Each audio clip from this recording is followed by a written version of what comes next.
जो अपनी टीम हारती है, यहाँ दिल में दर्द होता है। और उस दिन तो ना और भी ज्यादा हुआ था, क्योंकि टीम नहीं हारी थी मेरी, क्रिकेट ही हार गया था। अब समझ में नहीं आ रहा था कि क्रिकेट में हेरा फेरी कैसे हो रही है।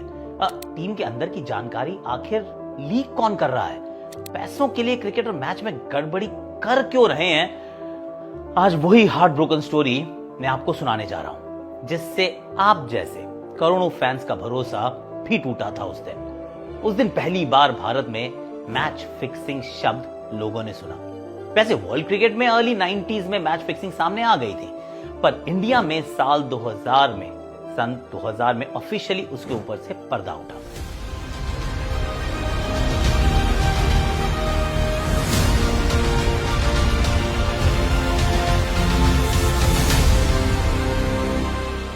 मैं भी उस वक्त डोमेस्टिक क्रिकेट में नया नया ही आया था।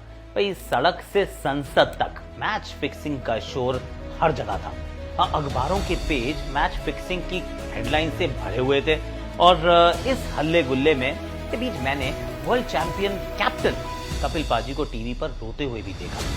बहुत बुरा लगा था उसे। कपिल पाजी पर भी मैच फिक्सिंग के आरोप लगे थे। ये आरोप किसने लगाए थे ये आपको कहानी में आगे बताऊंगा, लेकिन पहले ये जानिए कि मैच फिक्सिंग की इंडियन क्रिकेट में कहां से एंट्री हुई और कैसे खिलाड़ियों की चोरी एक्चुअली पकड़ी गई। साल 2000 में दक्षिण अफ्रीका की टीम भारत के दौरे पर आई थी। 2 टेस्ट मैचेस से 5 वनडे की सीरीज खेलने के लिए दोनों टीम आमने सामने। सीरीज का पहला मुकाबला मुंबई में था और दोनों टीमें वानखेड़े स्टेडियम के पास ताज होटल में रुकी थी। सीरीज शुरू होने से पहले संजीव चावला नाम का एक आदमी लंदन से मुंबई आया और उसी होटल में रुका जहां टीमें रुकी थीं। अब इसी दौरान दिल्ली पुलिस अंडरवर्ल्ड से जुड़े एक केस को सॉल्व करने के लिए कुछ लोगों के फोन टैप कर रही थी। लंदन से जो संजीव चावला नाम का आदमी आया था ना, उसके पास यहाँ का कोई नंबर तो था नहीं। संजीव चावला के एक दोस्त ने उसे भारत का नंबर दिया।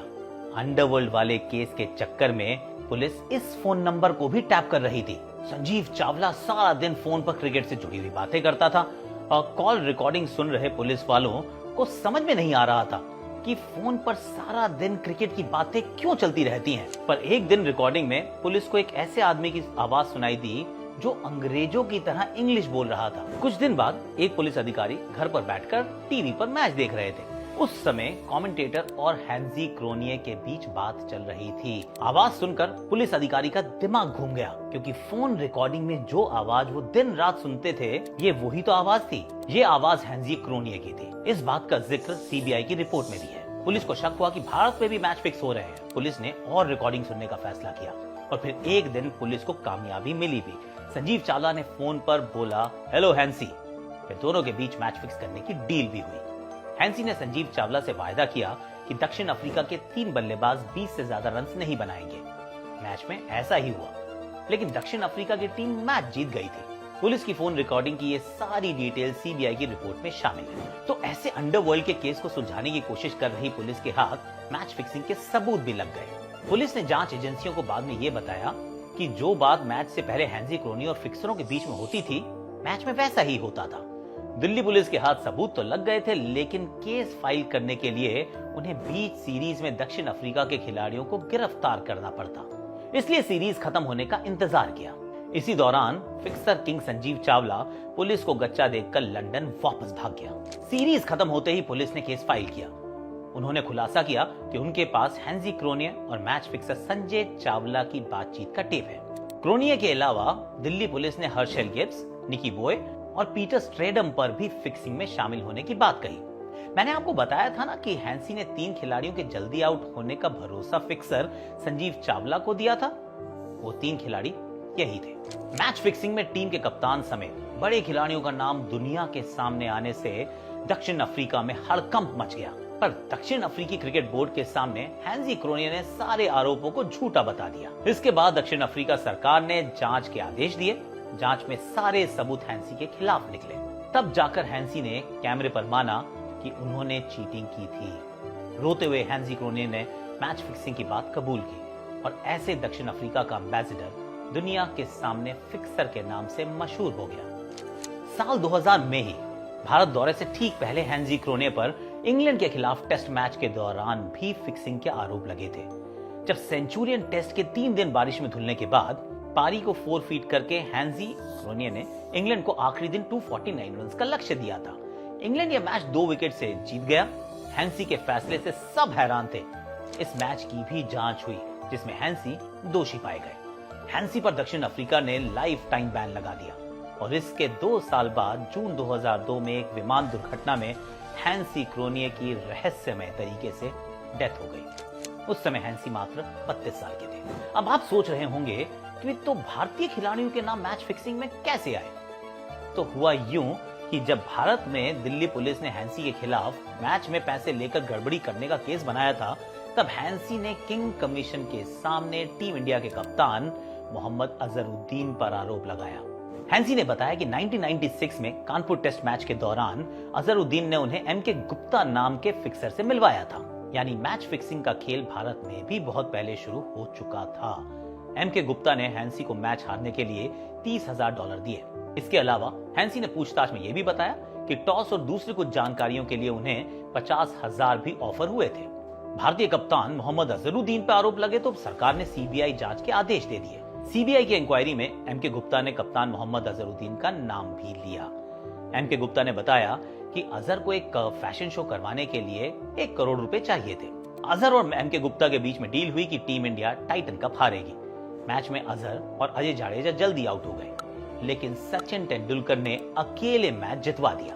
सीबीआई ने सचिन को भी जांच में मदद के लिए बुलाया था। सचिन ने बताया कि अजहर और जाडेजा के जल्दी आउट होने के बाद कुछ खिलाड़ी ऐसा लगा जैसे जानबूझकर धीरे खेल रहे थे। ये पूरा किस्सा जांच एजेंसी की रिपोर्ट में है। मोहम्मद अजहरुद्दीन को जब सीबीआई ने पूछताछ के लिए बुलाया तो उन्होंने आरोपों से इनकार किया, लेकिन जब उनकी कॉल रिकॉर्डिंग चेक की गई तो उसमें सट्टेबाजों का लिंक जरूर मिला।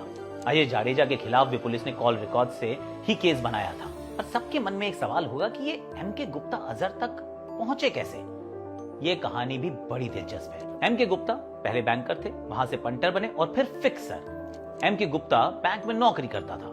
उसे मैच पर पैसे लगाकर मुनाफा कमाने का बहुत शौक था। वो पंटर बन गया और उसके कनेक्शन धीरे धीरे अंडरवर्ल्ड से जुड़ने लगे। उसे कहा गया था कि घरेलू क्रिकेट में वो प्रतिभाशाली युवाओं से दोस्ती बढ़ाए। मकसद सिंपल था कि अगर कोई खिलाड़ी टीम इंडिया में आए तो फिर उसके जरिए मैच फिक्सिंग की जा सके। घरेलू क्रिकेट से ही एम के गुप्ता ने दिल्ली के स्टार वॉल्ट अजय शर्मा से दोस्ती की। अजय शर्मा थोड़े से हम्बल फैमिली से आते थे, इसलिए एम के गुप्ता ने उनकी मदद करनी शुरू की, कभी पैसे देकर तो कभी क्रिकेट का सामान देकर। ये सारी बातें एम के गुप्ता ने सीबीआई को बताई। अजय शर्मा कुछ साल बाद टीम इंडिया में आए और वो क्रिकेटर अजय शर्मा ही थे जिसने फैशन शो के पैसों के लिए कप्तान अजहर के फिक्सर एम के गुप्ता से मुलाकात करवाई थी। इसके अलावा अजय शर्मा पर टीम जानकारी भी फिक्सर को लीक करने के आरोप लगे।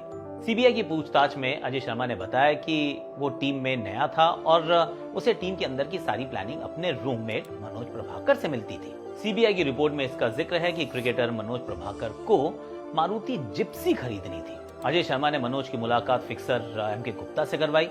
एम के गुप्ता ने शर्त रखी कि मनोज प्रभाकर अगर उसे अरविंदा डिसिल्वा श्रीलंकन स्टार से मिलवा देंगे तो उनका काम हो जाएगा। सीबीआई ने मनोज प्रभाकर से पूछताछ शुरू की तो उन्होंने कपिल देव का नाम भी उछाल दिया। मनोज ने कपिल पर यह आरोप लगाया कि 1994 में उन्होंने मैच हारने के लिए 25 लाख रुपए लिए थे। हालांकि कपिल पाजी के खिलाफ जांच में ये आरोप बेबुनियाद निकले। मनोज प्रभाकर ने तहलका.com के साथ मिलकर कई बड़े क्रिकेटर्स का स्टिंग ऑपरेशन भी किया। इसमें सुनील गावस्कर, रवि शास्त्री और नवजोत सिंह सिद्धू के स्टिंग सबसे अहम थे। इससे काफी तहलका मच गया। सीबीआई ने 75 पेज की मैच फिक्सिंग की रिपोर्ट बनाई जिसमें साफ लिखा था कि भारत में बड़े लेवल पर मैच फिक्सिंग हो रही थी। खिलाड़ी कोर्ट से तो बच गए क्योंकि मैच फिक्सिंग के खिलाफ कोई सख्त कानून आज तक हमारे देश में बना ही नहीं है। पर बीसीसीआई ने खिलाड़ियों को सजा दी। मनोज प्रभाकर पर 5 साल का बैन लगाया गया। अजय जाडेजा पर मैच फिक्सिंग में शामिल होने के कारण पहले तो आजीवन प्रतिबंध लगा, बाद में इसे घटाकर भी 5 साल कर दिया गया। अजय शर्मा पर आजीवन बैन लगाया गया क्योंकि मैच फिक्सिंग के लिए प्लान बनाने में इनका बड़ा रोल था, ऐसा सीबीआई का मानना था। यह बैन 2014 में कोर्ट से हट भी गया। भारत के पूर्व कप्तान मोहम्मद अजहरुद्दीन पर भी लाइफ टाइम बैन लगा। लंबी कानूनी लड़ाई के बाद आंध्र प्रदेश हाई कोर्ट ने 2012 में वह प्रतिबंध भी वापस ले लिया। पर मैच फिक्सिंग की ये दाग थोड़े फीके पड़ते उससे पहले 2023 के आईपीएल में फिर फिक्सिंग का जिन जाग गया। अगली कहानी में आपको बताऊंगा कि आईपीएल में कैसे फिक्सिंग की एंट्री हुई। तब तक के लिए